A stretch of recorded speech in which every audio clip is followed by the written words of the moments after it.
여러분, 우리는 어제 이 가나안 땅이 이 애굽의 땅과는 달리 비를 흡수하는 그런 땅이라는 것을 알았습니다. 여러분, 그래서 이 가나안 땅은 물을 모아둘 수가 없습니다. 그러니 가나안의 농사는 오직 하늘에서 내리는 비에 달려 있는 겁니다. 하나님께서 적당한 때에 이른 비와 늦은 비를 주셔야 하는 것입니다. 땅을 갈고 파종할 때 비가 와야 농사에 도움이 되고 또 씨가 자랄 수 있습니다. 그리고 곡식과 과일이 자랄 때에도 마찬가지입니다. 적당한 물이 있어야 곡식과 과일이 잘 자랄 수가 있습니다. 하나님이 이스라엘에게 이렇게 이른 비와 늦은 비를 적당하게 주시는데 이건 하나님의 관심의 표현입니다. 하나님은 가나안 땅을 관심을 가지고 지켜보고 계신다.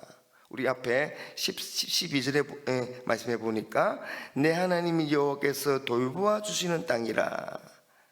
어떤 땅이요? 이 가나안 땅을 말하죠. 연초부터 연말까지 내 하나님 여호와의 눈이 항상 거기에 있느니라.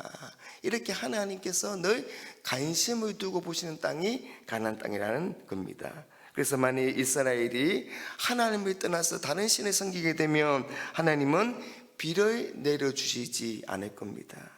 비가 오지 않으면 농사와 목축을 할 수가 없습니다. 그래서 다른 신을 섬기는 일은 멸망으로 가는 길입니다.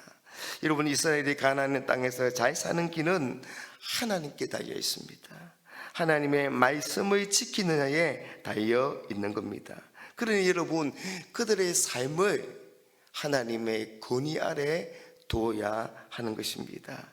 여러분, 이스라엘이 하나님의 권위 아래 두는 삶을 살기 위해서는 하나님의 말씀을 그들의 마음에 두어야 합니다. 여러분, 그래서 이 말씀을 마음에 두기 위해서 날마다 눈에 보이는 가까운 곳에 말씀을 기록해 놓아야 합니다. 왜냐하면 사람에게는 눈으로 보는 것이 중요하기 때문입니다.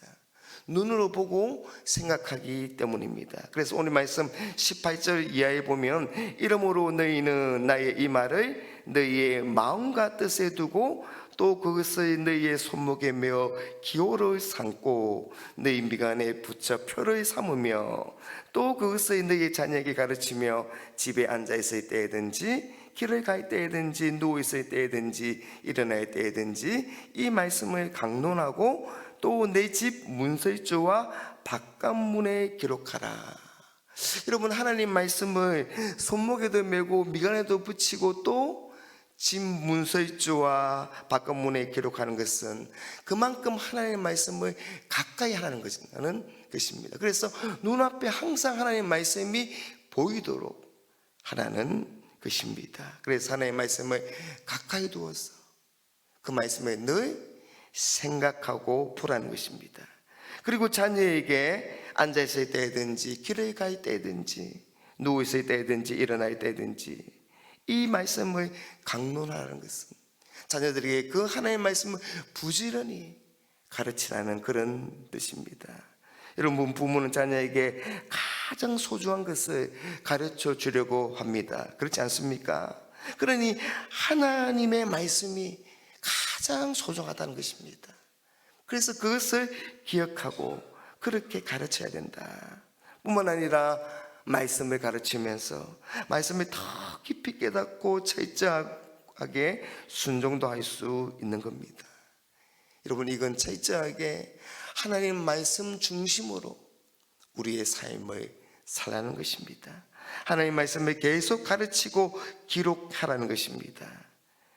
여러분, 우리가 하나님 말씀을 소홀히 할 때 미혹을 당해서 죄에 빠지게 되고 그렇게 어려움을 겪게 됩니다. 그래서 이미 알고 있는 그 말씀을 계속 되새기고 우리 삶에 뿌리를 내리게 하지 않으면 안 됩니다. 그렇지 않으면 우리는 말씀대로 살 수가 없기 때문입니다. 여러분, 우리가 이 땅에서 하나님 주신 복을 누리며 살 수 있도록 이 말씀을 자녀들에게도 부지런히 가르쳐야 될 것입니다. 그런데 여러분, 우리는 정작 자녀들에게 세상의 지식, 세상의 방식을 강요할 때가 많은 것 같습니다. 그러나 여러분, 세상의 모든 것에 다 배우고 다 가진다 하더라도 하나님 덕분에 살 수 있다는 것을 알지 못한다면 그 인생은 참으로 불행한 인생이 되고 말 것입니다. 여러분, 빠르게 변하는 세상 가운데서 여러분 수천 년 전의 말씀을 삶의 기준으로 삼는 일은 결코 쉬운 일이 아닙니다. 그러나 하나님의 말씀은 천지가 없어지기 전에는 말씀이 1.1핵도 없어지지 않는 영원한 진리인 것입니다. 우리는 말씀을 통해 역사하시는 하나님의 은혜를 누리며 살아갈 수가 있습니다. 여러분, 하나님의 말씀인 성경은 우리에게 지겹도록 반복해서 거듭 강조하고 있습니다. 하나님은 우리의 마음과 중심에 그런 순종을 원하신다고 말입니다. 여러분, 거짓 선지자와 또한 우리 속에 있는 욕심과 또 이단들과 이런 다양한 것들이 우리를 미혹해서 우리를 넘어지게 하고 우리의 마음을 빼앗으려고 합니다. 하지만 여러분, 우리가 마음에 대해서 하나님의 말씀을 청종할 때 그 어떤 것도 우리를 미혹할 수가 없는 겁니다. 왜냐하면 하나님의 말씀은 모든 강력한 것을 부수는 성령의 검이기 때문입니다. 여러분, 이스라엘이 하나님의 말씀 잊지 않고 그 말씀대로 따라 살아갈 때 그들이 가나안 땅에서 형통하고 또한 오랫동안 살 수 있게 될 것입니다.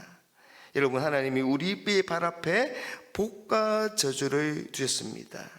26절, 27절, 28절에 내가 오늘 복과 저주를 너희 앞에 두나니 너희가 만일 내가 오늘 너희에게 명하는 너희 하나님 여호와의 명령을 들으면 복이 될 것이요 너희가 만일 내가 오늘 너희에게 명령하는 도에서 돌이켰다나 너희 하나님 여호와의 명령을 듣지 아니하고 본래 알지 못하던 다른 신들을 따르면 저주를 받으리라.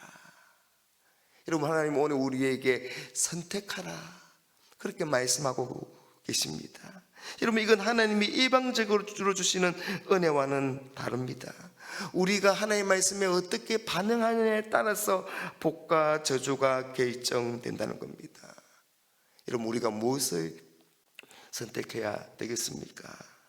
여러분, 우리의 생사하복을 결정하시는 분이 오직 하나님 한 분뿐이십니다. 여러분, 우리는 이것을 깊이 깨달아야 합니다.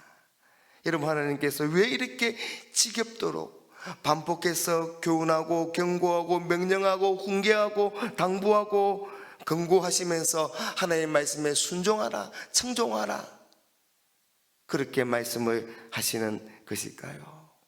그건 하나님 우리를 사랑하시기 때문에 우리의 행복을 정말로 원하시기 때문인 것입니다. 사랑하는 여러분, 우리는 하나님의 명령에 따라 살아가야 할 하나님의 백성들입니다. 여러분, 우리 성도에게는 다른 삶이 결코 없는 겁니다.